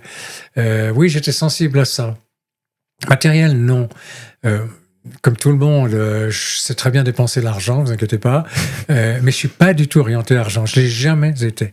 Donc, je veux dire, j'ai jamais cherché à accumuler. J'ai toujours pensé que, bon, j'ai jamais été dans la dèche, hein, mais j'ai toujours pensé que je pouvais très bien vivre ce que j'avais. Ça, c'est aussi une expérience. Enfin, c'est une leçon de vie. Tous les états de fortune sont bons à vivre. Ouais, les exemples sont multiples. Vous voyez, il y a des gosses de riches qui sont malheureux comme les pierres parce qu'ils ont trop d'argent. Ils ont envie de leur mettre 3 claques. Et puis vous avez un type qui a rien du tout, et puis qui vit de rien, et puis qui est infiniment heureux. Je crois qu'on voit ça tous les jours. Donc je veux dire, le bonheur matériel m'intéresse pas du tout. Prenez l'exemple de gens qui, par exemple, pour moi, le comble de l'argent, c'est des gens qui vont choisir leur domicile de vie pour des raisons fiscales. C'est aberrant. Je vais aller vivre parce que j'ai trop d'argent à Dubaï, qui est l'endroit le pire de la vie du monde. Tout est artificiel, il n'y a pas un arbre, il fait trop chaud, les gens sont moches, sont lamentables, n'ont rien à dire, ne pensent qu'à l'argent. C'est le dernier endroit où j'irai vivre. Et ils le font parce qu'ils ont trop d'argent. J'entends, c'est un peu idiot ce que je dis. Mais il y a un moment où l'argent devient une plaie. Alors, quand je vois aussi, c'est un mot que j'emploie de temps en temps, on n'a toujours qu'un seul lit pour dormir. Il n'y a pas besoin d'avoir 40 maisons. Bon, j'en ai 2 en l'occurrence. C'est vrai que je suis peut-être très gâté. Puis, enfin, 2 parce que j'ai un appartement en ville. Puis ici, je crois que j'ai au moins 4 chambres. Donc, si je voulais, je pourrais. Donc, c'est un peu bête ce que je dis. Mais je veux dire, on ne vit que dans un seul endroit à la fois. Donc, il n'y a pas besoin d'avoir des tas de choses. Et de temps en temps, on peut s'amuser à se dire, tiens, si demain j'ai hérité d'1 million, de 10 millions, qu'est-ce que je fais? Si vous allez au bout de votre raisonnement, vous raisonnez que c'est que des emmerdes qui vous tombent dessus, si vous vous retrouvez avec 1 million sur la tête. Que des emmerdes. Et vous vivez beaucoup mieux sans. Et alors ça, j'y crois beaucoup, oui. Et aujourd'hui, Donc, j'ai jamais cherché après l'argent. Mais juste peut-être pour vous, je reviens à votre question initiale. En revanche, et là, j'étais peut-être pas très respectable, si vous voulez. J'ai cru à la notoriété, j'ai cru au pouvoir, j'ai cru au paraître quand même. Bon, pas tellement à la vie sociale. Ça, j'ai jamais été très grimpion à cet égard. Enfin, j'ai jamais beaucoup fait dans ce genre-là. Mais j'ai cru au pouvoir et à la notoriété pendant longtemps. Oui. C'est pour ça que je fais de la politique, d'ailleurs. Juste cet épisode, j'ai été député que 8 ans, je crois. Député au niveau cantonal. Mais vous roulez un peu les mécaniques. Vous êtes tout à coup devenu un élu du peuple. Ça a l'air tout bête, mais ça vous porte. Tout à coup, vous êtes devenu, en tout cas au niveau déjà du Grand Conseil, et évidemment plus au niveau national, vous êtes devenu un législateur. Moi, quand j'étais sur les bancs de l'UNIT, on me dit, le législateur a dit que, c'est Dieu le Père. Et tout à coup, vous êtes député et on vous explique que vous faites les lois. Vous êtes devenu un législateur. moi, ça m'a prodigieusement dopé, en quelque sorte. J'ai trouvé ça absolument extraordinaire. Puis on sort là, bien sûr, puis on voit la vanité de la chose. Mais ça m'a un peu grisé, ce genre de choses. Oui. Conduire une entreprise aussi, mais ça, c'est plus le sens des responsabilités, de faire quelque chose, de créer quelque chose. Finalement, j'ai l'impression que, en résumant un petit peu aussi notre discussion par rapport à ce que vous dites là, c'est que une forme de bonheur se retrouve dans le fait de faire des choses. Oh oui, on peut dire ça, oui, on peut dire ça, mais avoir prise sur les choses, oui, je dirais ça. Pas se sentir ballotté. Avoir un projet, simplement. Mais oui, je dirais ça. Savoir pourquoi on se lève le matin, je crois que c'est vous-même qui l'avez dit. Hein. C'est ça, oui. C'est quand même... il faut avoir une ambition quelque part, oui, c'est en tout cas.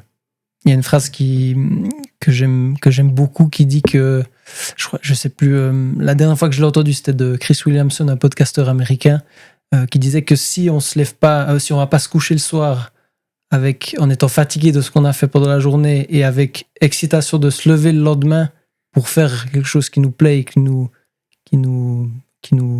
conduit et qui nous drive, c'est qu'il y a un problème. Il y a un problème. Moi, je crois aussi à ce genre de phrase. Mais c'est une petite discipline personnelle. Dans mon lit le soir, je me fais toujours mon bilan de la journée. Et le matin, pendant que mon chien me lèche la figure, je pense à ma journée. Je pense qu'est-ce que je dois avoir fait. Qu'est-ce que j'ai laissé traîner et qu'il faut que je rattrape, etc. Mais des choses aussi simples que des choses matérielles, mon jardin, des choses comme ça. Mais oui, une journée est bourrée de petites étapes et je me les fixe le matin et je fais le bilan le soir. Ça, je peux dire que c'est régulier, oui. J'écris enfin, il est là. Mais enfin, ça, c'est qu'un épisode. Mais tout ça, c'est mais j'écris à peu près une page par jour, comme ça. Sur le compte-rendu de la journée? Non. Vos réflexions? Je fais plutôt mes réflexions du moment. C'est pas vraiment... Enfin, oui, il y a rarement sur une journée, mais je fais des bilans annuels ou trimestriels ou autres. Je fais comme tout le monde, des objectifs de l'année que j'écris là-dedans. Mais c'est plus aussi des réflexions personnelles sur ma vie, sur l'état du monde. Je suis très sensible à l'état du monde. Je suis très pessimiste. C'est une autre histoire. Mais ce qui m'intéresse, c'est que j'arrive à rester optimiste dans un climat que je vois catastrophique. Et on a un tout petit peu parlé des foutaises américaines du moment qui m'effrayent. Mais même, je pense que dans n'importe quel milieu, voire le pire, de la guerre et autres, on peut trouver des façons de vivre, peut-être pas harmonieuses, mais avec des objectifs, oui. Donc heureuses. Ouais. Intéressant. Avant de passer à la fin, j'ai toujours une liste de questions que je pose à la fin. J'ai encore 2 questions. On en a discuté. Vous avez entrepris un certain nombre de choses dans votre vie, carrière militaire, politique, entrepreneuriale, responsabilité. Vous avez dirigé aussi. C'est quoi pour vous un bon leader? C'est quoi les qualités d'un bon leader? J'ai deux sources pour y répondre. Moi-même, c'est-à-dire comment je me suis ressenti vis-à-vis des gens que j'ai essayé de diriger, pour qui je crois avoir eu de l'influence, et qui me le disent 10 ans après ou 20 ans après. Et puis évidemment, les patrons que j'ai eus, qui m'ont influencé ou autres. Il y a des choses très très banales, mais c'est l'écoute. Donc c'est s'intéresser à l'autre. Ça, je pense que c'est le leader est quelqu'un qui ne s'impose pas, mais qui s'impose naturellement, je veux dire, mais qui s'impose parce qu'il a su écouter et comprendre. Donc ça passe par une certaine humilité, une certaine sincérité. Je pense que oui, la sincérité, c'est important. Il ne faut pas se bluffer, il ne faut pas jouer un personnage que vous n'êtes pas, parce que c'est très vite transparent, et ça vous démolit un bonhomme. Donc si vous voulez avoir un peu d'audience, il faut être sincère, il faut être honnête, il faut être transparent, plus ou moins, on peut avoir sa face cachée, mais il faut être... il ne faut pas tricher avec ce qu'on essaye de dire aux autres, ça je crois. C'est vraiment la sincérité et c'est s'intéresser à l'autre. Il faut aimer les gens. Et je pense que c'est ce que je dirais pour avoir de l'empathie et donc pour avoir de leadership. Et montrer ou l'idée par l'exemple, vous en pensez quoi? Oui, mais ça va de pair. L'exemple, on n'est jamais parfait. Donc c'est clair que si vous avez l'impression d'être honnête dans ce que vous faites, vous êtes déjà un bon exemple, même si ce que vous faites n'est pas extraordinaire. Il faut, une fois encore, ça va avec la sincérité, ça va avec l'honnêteté. Mais oui, il faut être un exemple. Intéressant, c'est cool. Quel a été votre plus grand échec? Et Oui, qu'est-ce que vous en avez tiré? Alors, moi, j'en ai eu plusieurs. Attendez, alors je vais essayer de vous dire. À vrai dire, j'ai presque toujours tourné mes échecs en réussite après. Donc, j'arrive pas à retrouver vraiment comme ça. Mais oui, donc non, plutôt que d'échecs, j'ai d'immenses lacunes. Alors ça, c'est très intéressant. Je les tire depuis toujours. Et elles m'handicapent terriblement. Mais j'ai fait avec. Je suis pas mélomane. J'ai jamais joué un instrument de musique. Je suis incapable de chanter quoi que ce soit. Je vais jamais dans un concert. J'ai tendance à dire que la plus belle musique, c'est le silence. Quand je dis ça, évidemment, ça saute au plafond. Enfin, je sais que je provoque quand je dis ça, mais j'aime le dire. Mais c'est un manque. J'en suis très conscient quand je vois des gens pianoter sur un piano. Je me dis, c'est incroyable que j'ai jamais connu ça et que je connaîtrai jamais. Donc oui, c'est pas des échecs. C'est des manques. Alors, exactement dans l'esprit, d'ailleurs, c'est à peu près la même origine. Je suis très mauvais en langue. Et depuis tout le temps, je babole l'anglais, j'ai jamais réussi à me mettre l'allemand sérieusement dans la tête. Je suis vraiment très, très, très mauvais. Je crois que j'ai un français correct, une orthographe correcte, une culture correcte, un bon niveau culturel même. Donc là, je suis pas handicapé. Mais j'ai 2 ou 3 grosses faiblesses. Alors, peut-être quand je suis une faiblesse, mais que je considère pas comme une faiblesse, moi, je considère que c'est une force. Je suis assez asocial, c'est-à-dire que j'adore être seul. J'adore voyager seul, par exemple. Il y a peu de gens qui peuvent dire ça. Je peux aller dans un restaurant seul, ça ne me pose aucun problème. Je voyage seul, j'adore ça. J'aime pas, non pas dépendre des autres, mais dépendre du temps et des décisions des autres. J'aime décider moi-même ce que je veux aller visiter, à quel rythme je veux le faire. Et donc, devoir le partager, mais odieux. J'ai horreur d'être dans un groupe. J'en ai fait des voyages en groupe, j'ai horreur de ça. Encore récemment d'ailleurs. Mais donc ça c'est peut-être un défaut, mais en même temps une qualité. Je suis complètement asocial. J'ai horreur de la foule. J'irai jamais dans un comment ça s'appelle à Nyon là actuellement le Paléo. Le Paléo. J'ai jamais foutu les pieds là-bas. Comme j'habitais très près, je passais devant, ils m'embêtaient avec leur circulation, etc. Jamais j'irai là-bas. Je supporte pas, je fuis. Pour moi, c'est odieux. Alors ça, c'est mon côté complètement anormal, enfin complètement asocial. Mais je le cultive avec une certaine satisfaction. Donc je dirais pas que ce sont des échecs, mais c'est des particularités de ma vie, oui, qui me marginalisent. Pour conclure les questions de fin, pour résumer un petit peu notre discussion, si les auditeurs ne devaient retenir qu'une chose de notre échange, qu'est-ce que vous aimeriez que ce soit?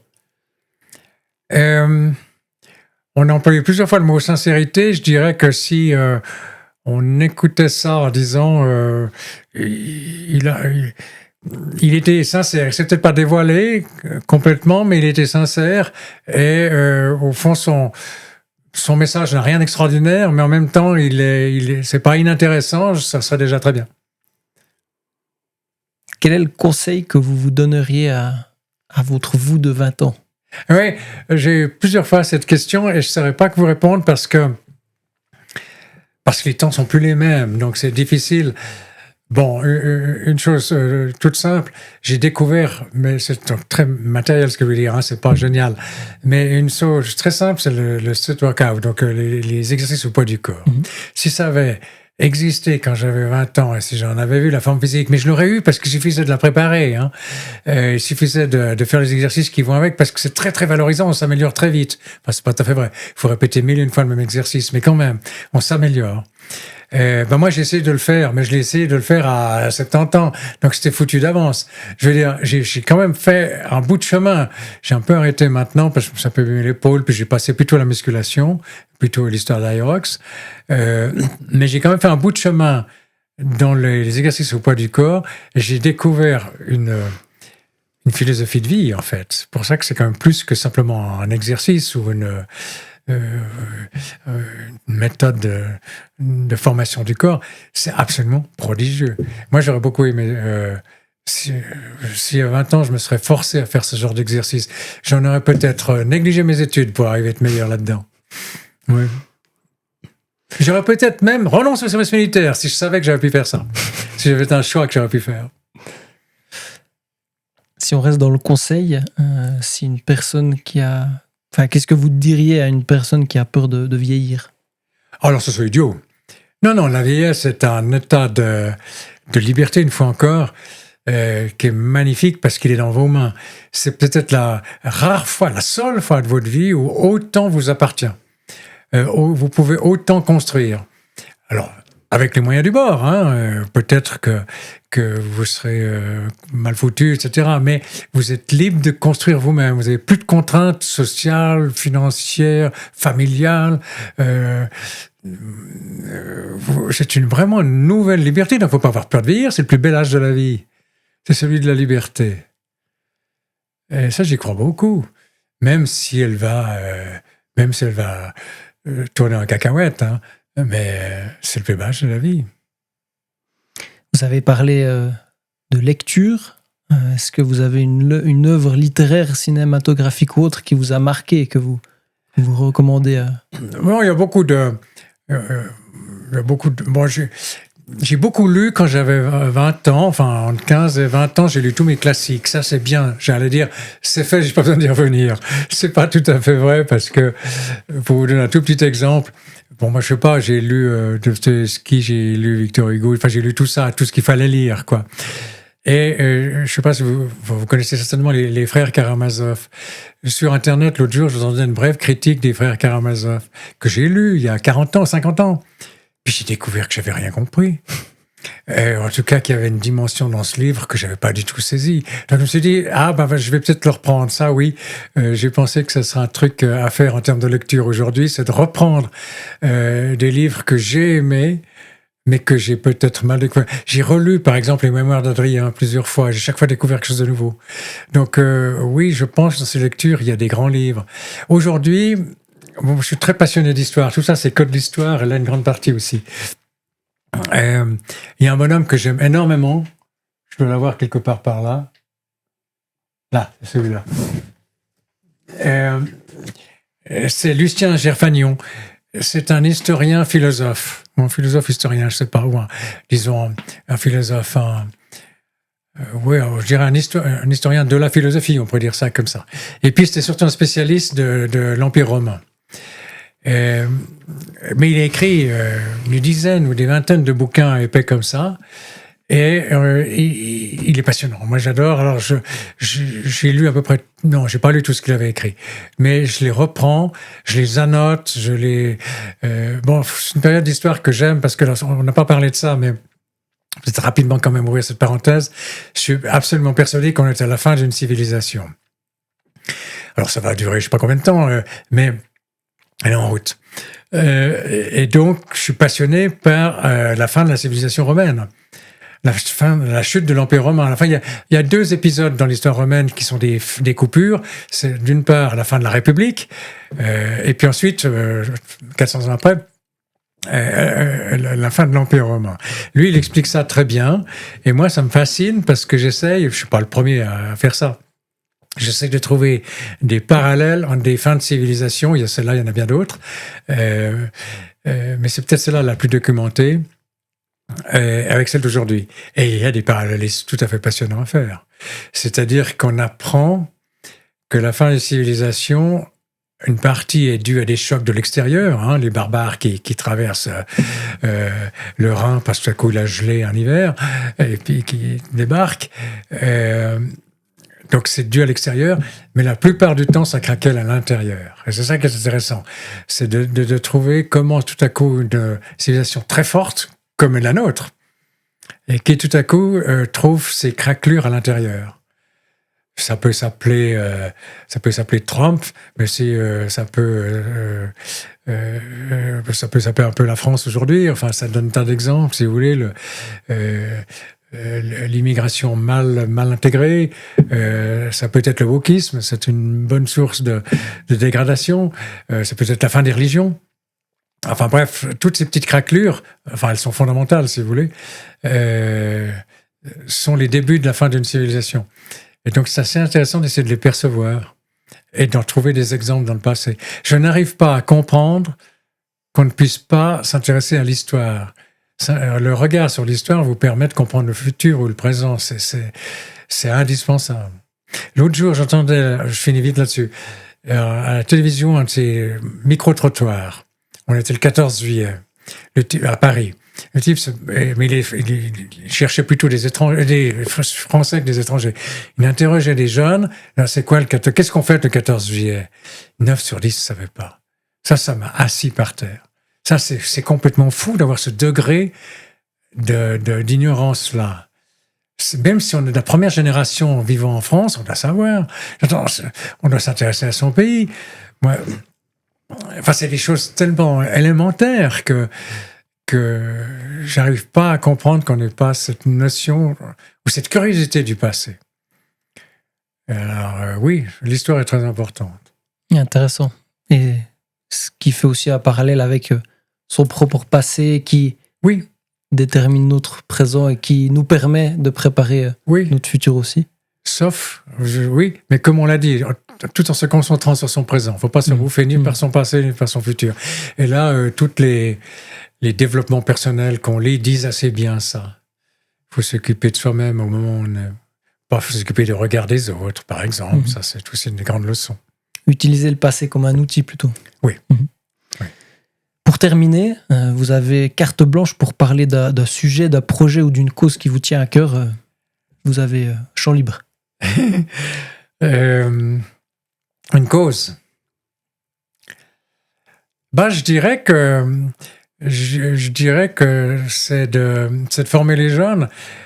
C'est l'éducation, il n'y a pas de doute. La solution à tous les maux d'aujourd'hui, c'est le manque d'éducation. Enfin, je veux dire, ça peut être l'école, ça peut être les parents, ça peut être les amis.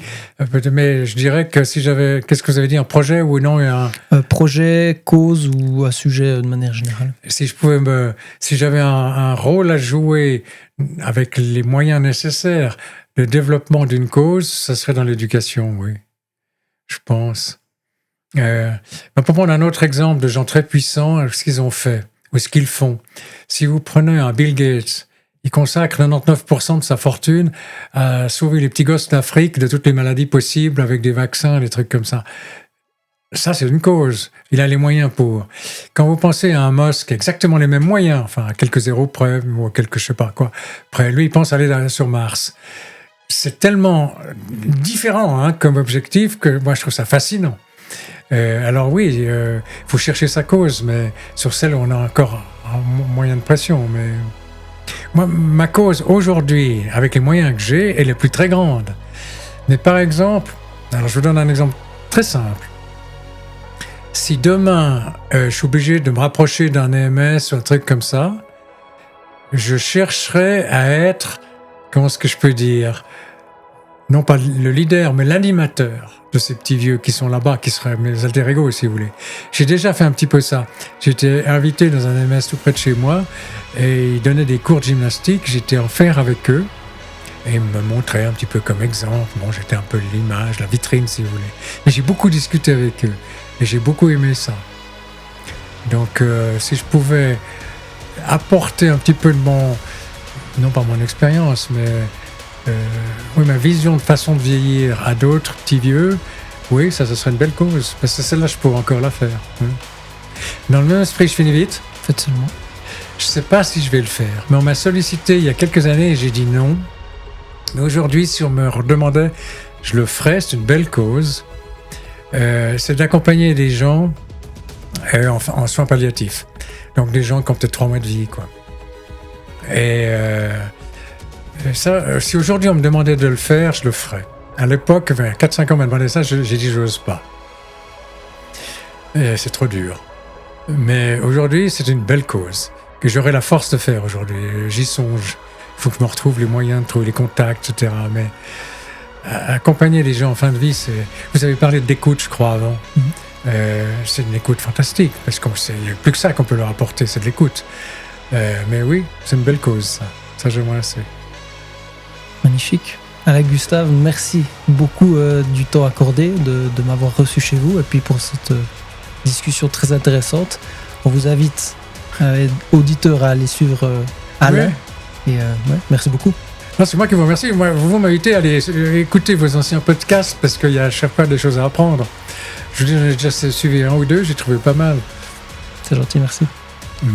Et je crois que c'est la qualité que vous avez, c'est que franchement, j'ai l'impression que moi, j'ai rien à dire. Vous avez interrogé des gens qui ont beaucoup plus à dire. Mais enfin, vous les mettez quand même sur des terrains où ils arrivent à se sortir un petit peu. C'est l'idée. C'est l'idée. Voilà, je vous remercie beaucoup.